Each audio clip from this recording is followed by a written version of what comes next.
Good evening. I know I haven't posted today, but I posted a lot yesterday. At this moment, and I've always wondered what the hell makes a woman fall in love with a man? Women, that's easy to fall in love with. Freaking like, well, weirdly enough, like me, animals and children just run right up to a woman and just be like, I love you. But I have a different when it comes to adults. There's always an issue because they try to parent me. They try to submit to me, but it's all this trying to, right? And I was wondering what the hell attracts a woman to a man. Because it's not his boobs, it's not his ass. I mean, maybe he's got a cute butt, but I don't know. And from my couple experiences of men kissing me or whatever, the stubble doesn't do it for me. Oh, like instantly, even a girl that shaves her upper lip, not to put anyone out. I guess if you were born with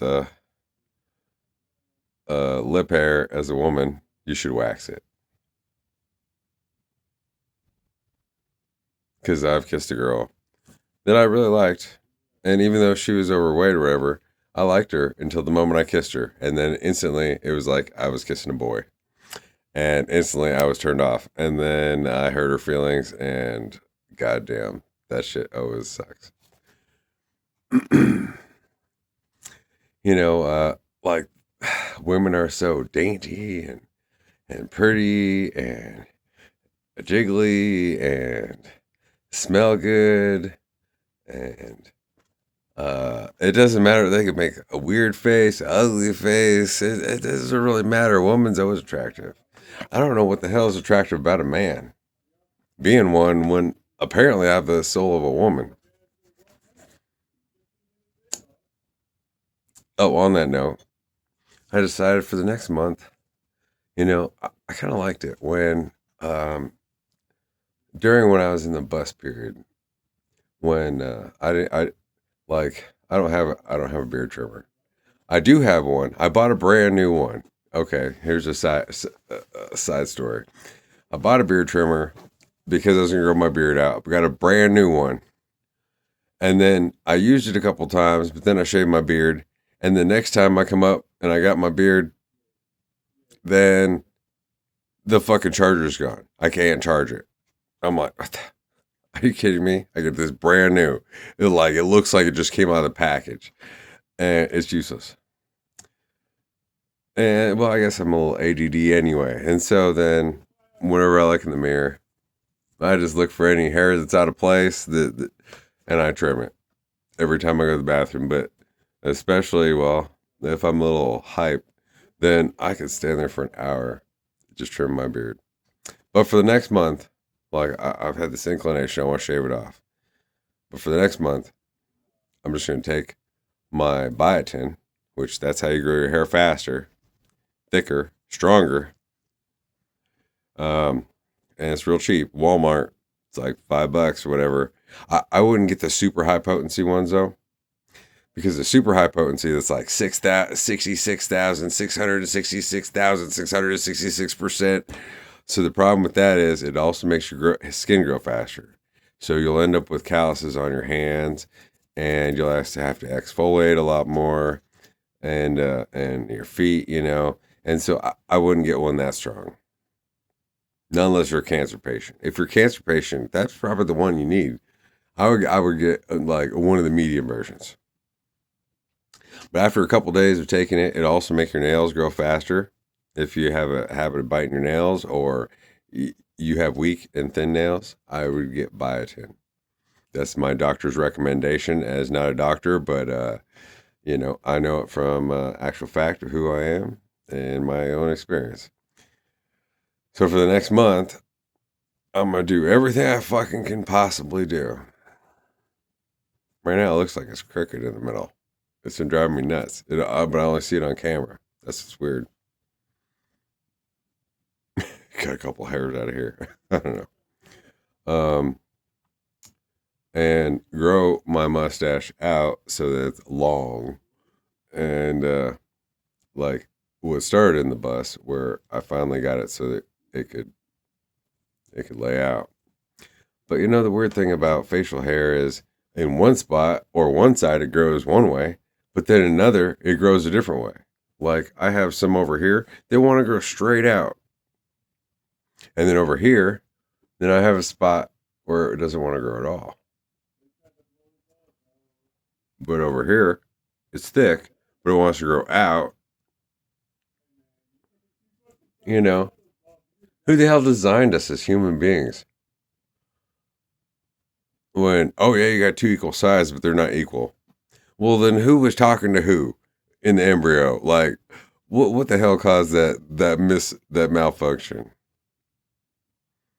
So for the next month, I'm committing myself to taking biotin every day and not trimming any of my hair. Oh, another problem for men. Okay, I don't know. Maybe you might have this problem if you're a woman. With taking biotin. So I don't know why, but you know, like it's known that as a man gets older, like it seems like, you know, your ear hair keeps growing. You take biotin, shit, you gotta start plucking your ears, and you don't want to use a razor to clear that shit out because if you wear headphones, then you'll get ingrown hairs or irritations. So then, on top of your grooming regime, then you'll have to be plucking inside your ears. I always have to shave the outside of my ears. I'd hate to know what it looked like if I just like let it go for like 3 months. Like what my nose hair would look like, what my ear hair would look like, especially if I was taking biotin. And so, you know, your hair and nails grow thicker and faster, but so does your skin. And you don't get to decide where your hair grows thicker and faster because it's everywhere. You have to pluck your eyebrows more often. You know, I don't know. I guess I'm ADD, so I've always kind of had a woman's mindset on these things of self care without even necessarily caring about self care. And I always end up plucking my eyebrows, at least, you know, the edges, the middle, you know, trim my nose hair, shave the edges of my ears, pluck the inside of my ears. But so we'll see over next month. Since it's filled in, it's all equal now. Best it can be. I don't know. That's what annoys me.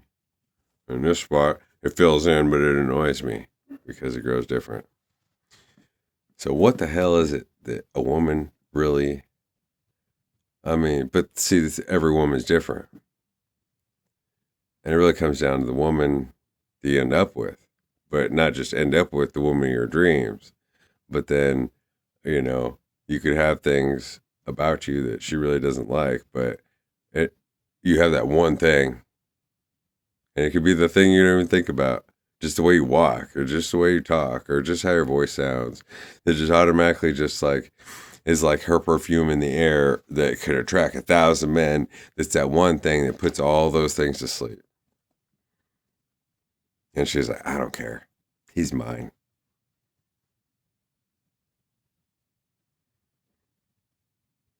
Because ultimately, you know, the twin flame journey, meeting up with her other half, trying to come forward or back or become famous or all this stuff ties to be able to fuck ourselves and fuck everybody else, but have the one that we deserve and that deserves us and it belongs together. I mean, isn't it? Really? It really just comes back to the birds of paradise mating and how complicated that is. And anybody can look on and be like, you know, what the hell is that creature doing? You know, going through this phase, that phase, the other phase. Hell, this is a hell of a fucking butterfly. the fucking 10-year phase, it's like, oh, half of them are ugly, then there's these really good ones, and all of a sudden it's like, I'm gonna cut off the good ones, and this should turn ugly again. And how's it? What's this thing trying to turn into? What are we trying to be? I don't really necessarily like having a beard or a mustache, but it is what it is. It's winter. Might as well. All the trees lose their leaves. Men might as well grow their faces.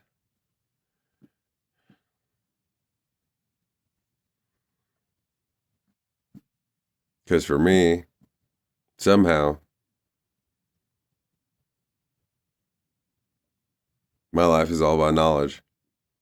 And that's kind of what I do when I'm bored. It's all about music. That's just to fill the space in between. Before I even knew it, it was kind of all about tarot. But that's kind of knowledge and music combined. Apart from, it's kind of like dating. You can go on a date with a different chick every night for every day of your life. And some are fat, some are short, some are tall, some are skinny.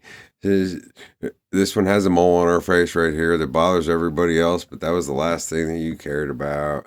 This one had bad breath, but she was really hot. But, the bad breath, that's easy enough thing to fix. So why pick on the little stuff? At the same time, sometimes just the ones that are insecure but not insecure, like they're just happy with who they are. They're 4 foot tall and round like a beach ball, and they just come up like children, and they're just like, I love to see you. And then you're like, damn, I can fuck you every day. It doesn't matter what anybody else thinks. Like, you're just like, you get me. Like, and so then this whole thing about who you'd want to spend the rest of your life with is really a complex thing. At the same time, it's really simple.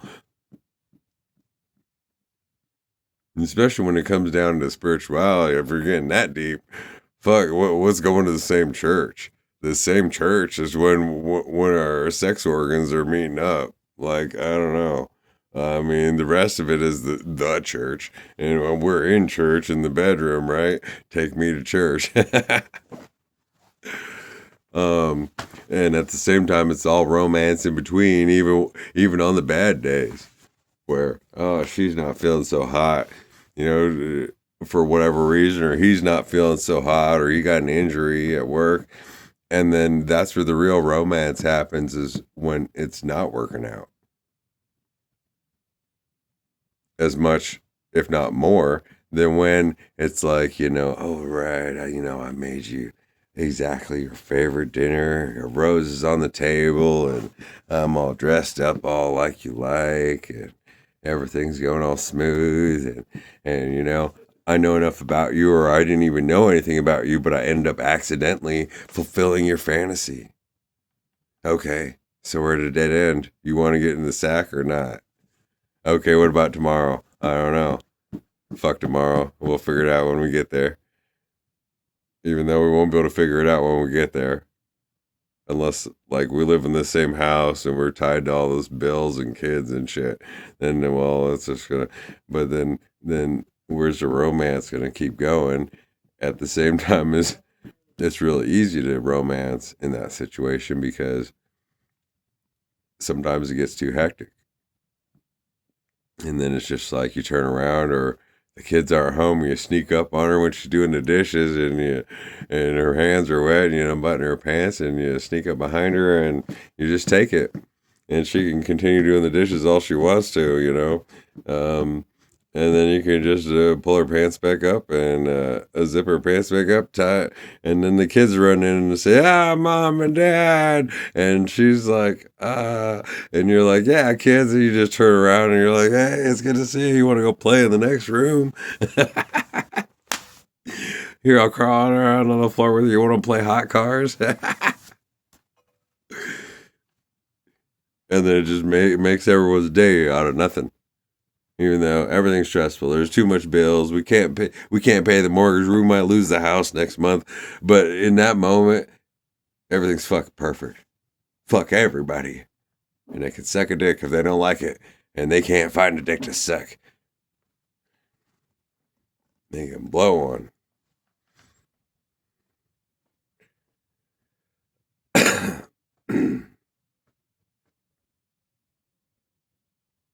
That's what I've gained from being about about and a part of the whole human experience and all the sides of it, and being engaged and married and not married, and sometimes with kids and sometimes without kids, and having debt and sometimes having no debt when you're together, but then having all this debt when you're apart, or being free and having all this freedom when you're apart, and you can date anybody you want or fuck anybody you want, but what does it really come down to, and I mean, it'd be great to screw a fucking famous model or singer every single night, and be like, yeah, I did that, yeah, I did that. But really, that's a weird fantasy. Like, the best thing about marriage, when your wife is still like, it's just something about her. There's just something about her. Even as much as she could be a bitch, or like from the day I knew her, from the first day I met her, I'm like, I hate this about her. I don't know why we're here 5 years later. Man, I wish I could get some duct tape every time she brings that up. Or I could just be like, look over there. Oh, I touched your boob. What were we talking about?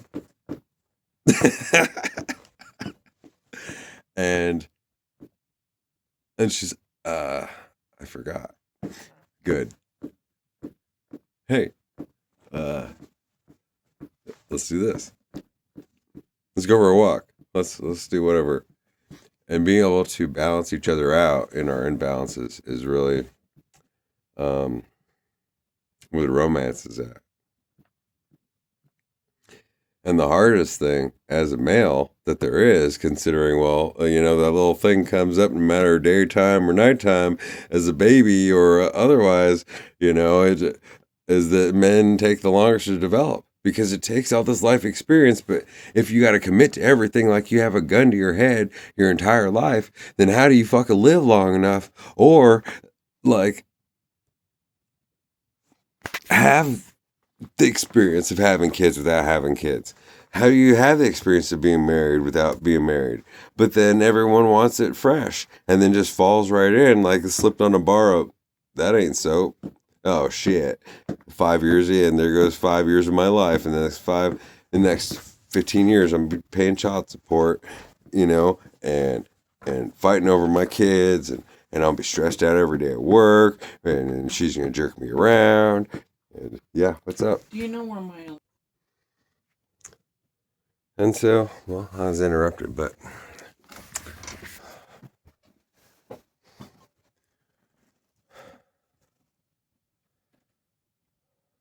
yeah.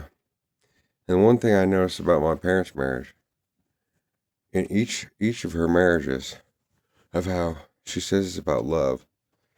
She married each time for love, but then there's no romance. And they're unable to upkeep a house together. He does his thing, she does her thing. They do their own things, and they sit in opposite rooms. She says it's about love, not about money. And he does all the work, and as soon as she could get a way out, then she found a way to get disability to stay at home. And that's one thing I've found in my marriages, of how as soon as the man can control and take care of everything, then the woman lets go and wants it easy. But then she spends all of her extra money on buying too many groceries and not planning out the meals. Just and spends excess on exactly what she wants. But everyone else can try some.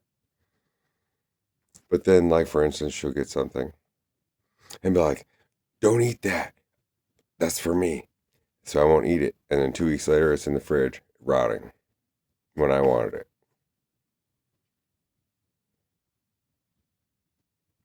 And then she'll buy too much at the grocery store all at once instead of shopping and being able to budget and manage things. But she's the family manager of all the money, but she can't manage money. And anytime she sees something, then she buys it because she wants it or she wants to try it. She also has to get something new because she's bored with her life. But she got into a marriage for love. But if love keeps renewing itself on nothing, then there is nothing new to buy. The relationship between two people is what keeps it renewed, and then there's less and less needed.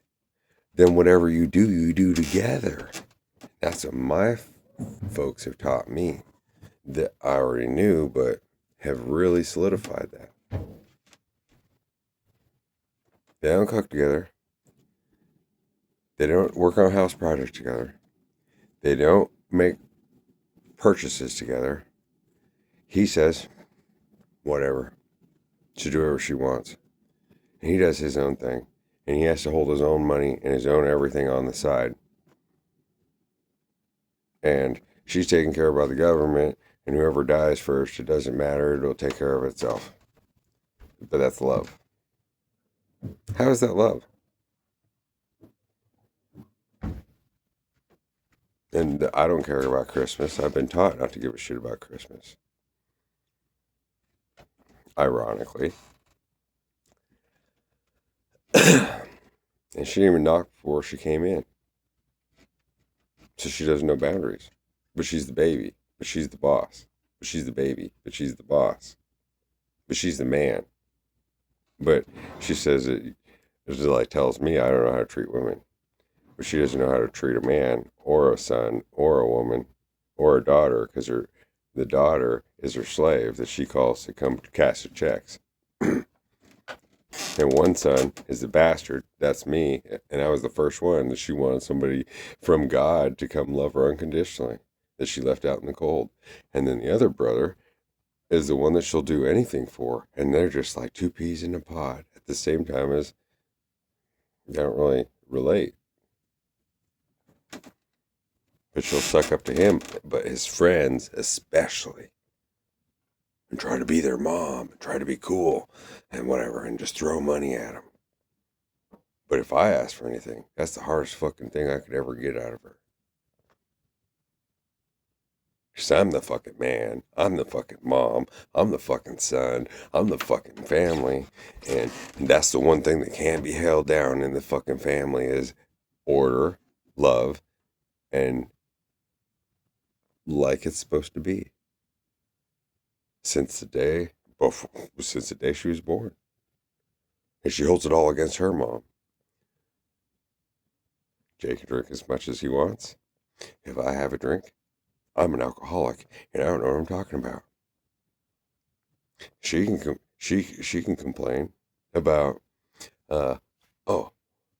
as it means one thing or another, but why did she bring this up to my attention? I was so sick. I was coughing and tossing and turning in bed all night long.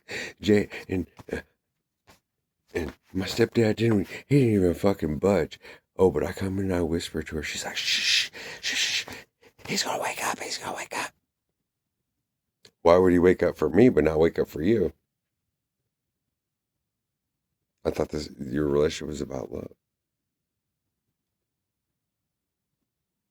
So I live in a really strange existence when everyone around me kind of tries to fuck my face and their ass is hanging out with a pole up it.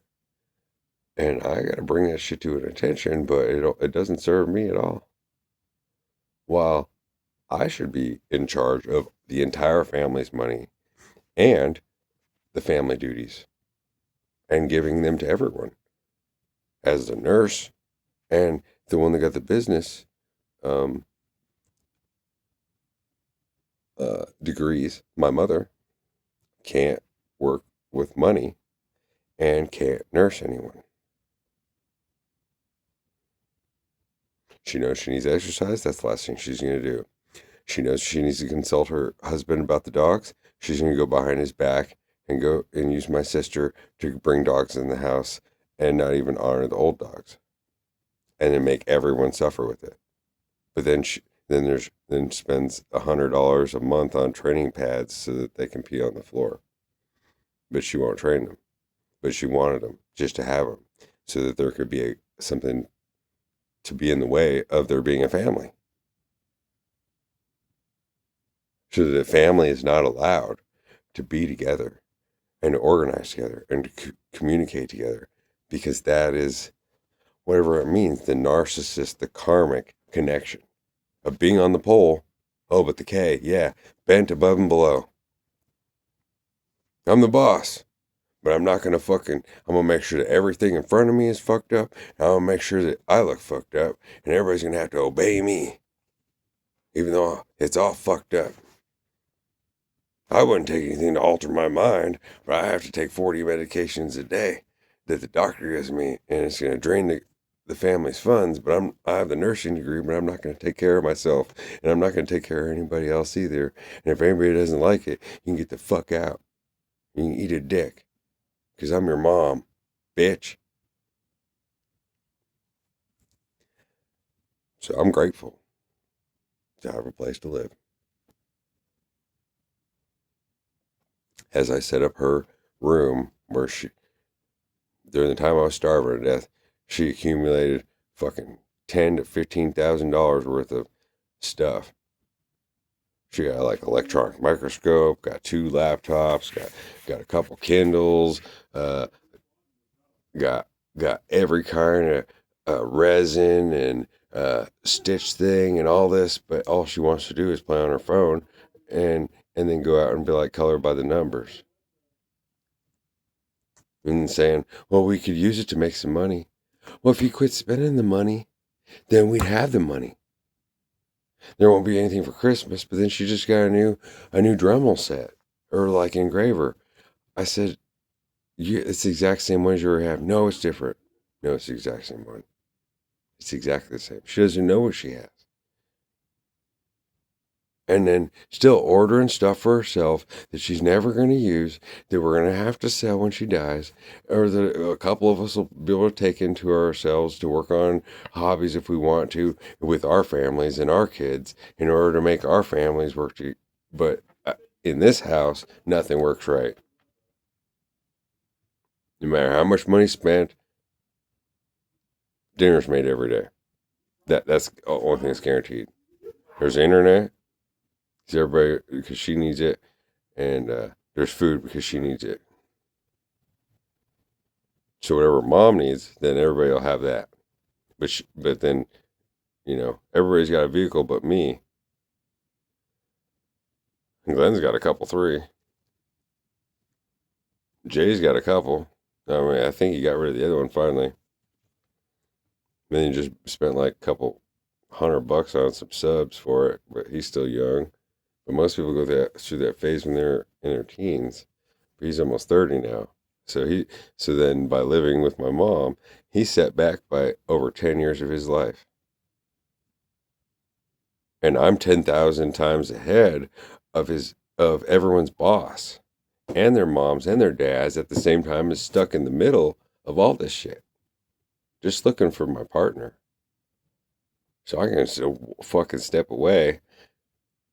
Because like my sister, then she's the better, worse off version of my mom, where she got to raise 5 kids, and half of them are hers and half of them are not. Well, I know what it's like raising other people's kids, and they're all hers. But then, he's neither here nor there. He's at work, or he's working on his own project, or he's like most guys after work, sit, watch sports, and drink beer, or whatever he does. I don't know. I'm not judging. I'm just explaining. And so their families, like most people's average family, of how there was no planning involved. But he had all the planning involved as being 20 years older than her and already having kids, and then choosing a teenage wife as a babysitter and getting her pregnant so that she could take care of everything. But now she has to work and run the entire family and have 5 kids or whatever, and still clean up and take care of everything. And he can just go to work and come home. And he provided it all. And so it shows all the problems that everyone else has with the way they're doing things. And I don't want those problems in my marriage, in my relationship. Because I've already seen it, already been through it. I want shit straight lined as fuck. At the same time as if marriage is about money and the finances, then if you get married, then that means you need to manage your finances together in agreement. Or you need to have opposite finances, absolutely, and probably have a third account that has to do with how we're going to manage stuff apart and together. So, I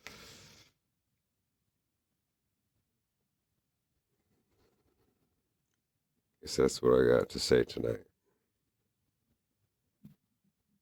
But most people never figure this shit out. And then, so then they're like my age or older, and their kids are finally moving out, whatever. And now they're back at the beginning. They're like 25, 21 to 25 years old, but they're 40 to 60 years old. And then they just relapse and never get it together. Or they get it together too much. And then they become the hermit that doesn't have anything to offer. Or then, they just fall into their one habitual thing that they obsess about. And then they spend the rest of their life dead on the corner, in the corner, providing but not providing, knowing it all but not knowing anything, not giving but giving whatever they got to give, and end up stuck. And really have developed kind of back to a baby. They get rid of them, their kids are gone, and then they have all these dreams or whatever, like they're 20 years old again.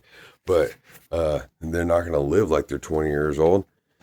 If they do, they're going to overdo it because they're like, I only live once now, and now I got the money. So then they're not going to manage themselves. And so there's the big ass problem with the problem. And I just come providing solutions from the place and no place, as it is. Have a good night.